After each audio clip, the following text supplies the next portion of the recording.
revitalisasi kota tua misalnya, dan proyek-proyek lain yang akan bisa menjadi amunisi untuk mengatakan bahwa dia berhasil memimpin Jakarta. Ya biasalah, amunisi untuk tahun 2024.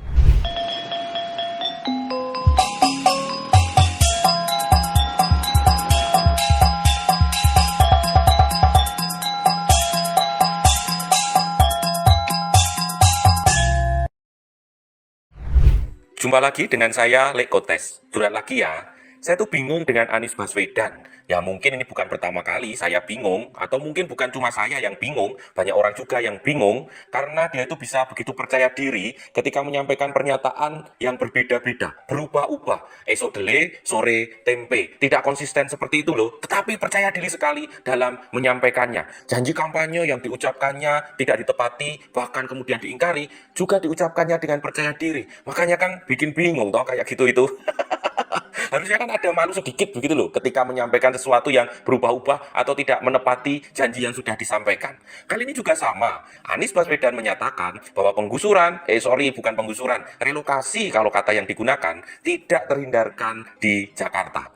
Pernyataan ini disampaikannya saat meresmikan Kampung Produktif Tumbuh Cakung pada hari Kamis 25 Agustus 2022. Dia mengatakan bahwa relokasi tidak mungkin dihindari dalam pembangunan sebuah kota. Jika pemerintah harus membangun jalan tol, harus membangun LRT, pasti juga akan ada relokasi warga. Jadi tidak mungkin tidak ada relokasi dalam menata kota. Nah, kalimatnya sih memang benar bahwa dalam penataan kota bisa saja terjadi relokasi warga atau penggusuran.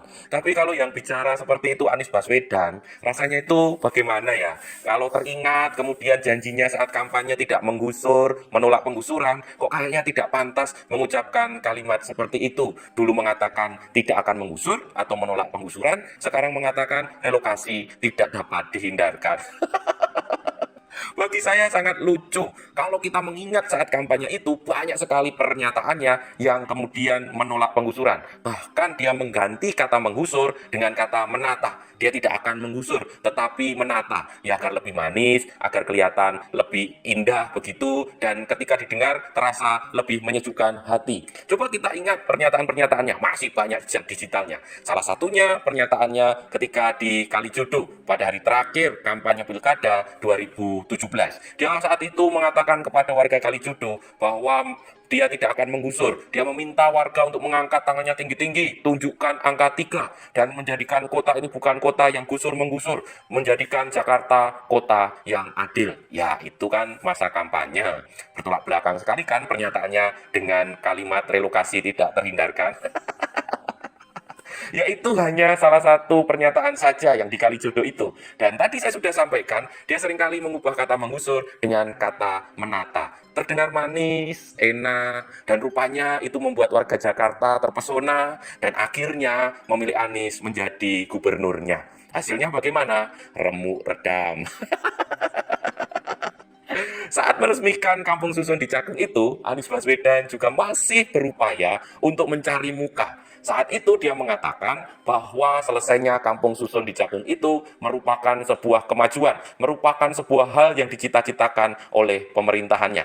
Dia mengingatkan bahwa saat ada relokasi di Bukit Duri tahun 2016 itu ada kekerasan. Ya memang waktu itu Pemprov DKI menggusur Bukit Duri, warga di Bukit Duri sebagai bagian untuk menormalisasi Sungai Ciliwung. Saat itu ada warga yang menolak. Maka kemudian penggusuran berlangsung alot dan sempat terjadi keributan antara aparat dengan warga. Hal inilah yang kemudian digarisbawahi oleh Anies Baswedan bahwa terjadi kekerasan dalam penggusuran Bukit Duri pada waktu itu. Ya memang waktu itu gubernurnya kan belum Anies Baswedan, masih Bapak Basuki Cahayapurnama atau Pak Ahok. Karena itu dia menekankan itu, seolah-olah dia lebih baik, seolah-olah dia kemudian memberikan solusi kepada warganya dan menekankan bahwa yang dilakukannya sekarang inilah yang seharusnya dilakukan pemerintah, memberikan solusi terlebih dahulu sehingga warganya dengan sukarela akan pindah. Apa memang begitu? Apakah dulu tidak diberikan solusi?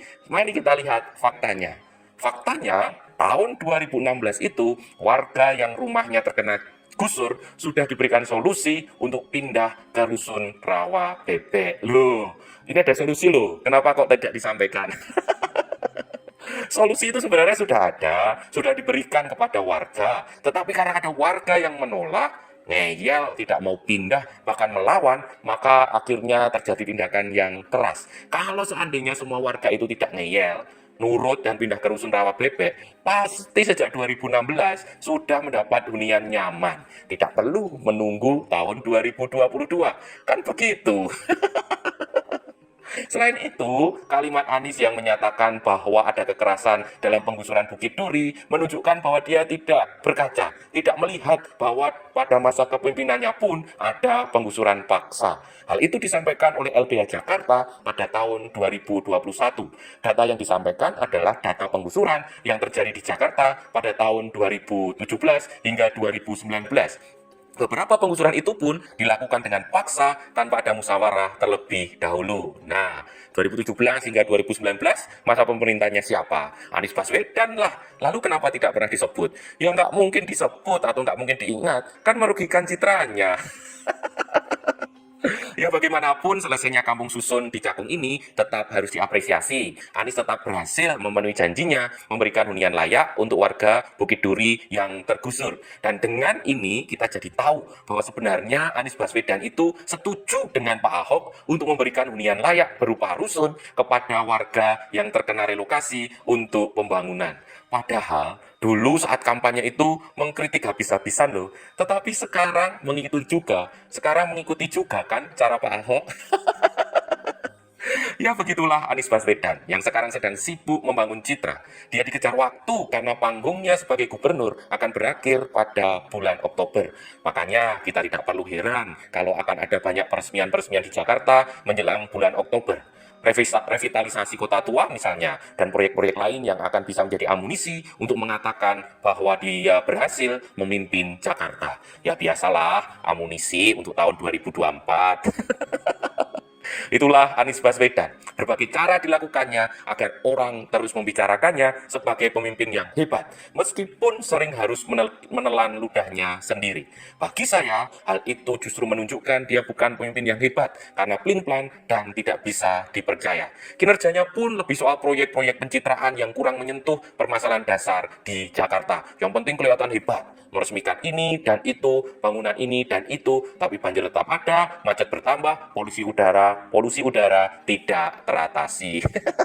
Itu menurut saya begitu. Kalau pendukungnya mungkin beda. Ya wis, itu saja curhat kali ini. Semoga bermanfaat, semoga mencerahkan dan berguna untuk kemajuan Indonesia. Matur nuwun.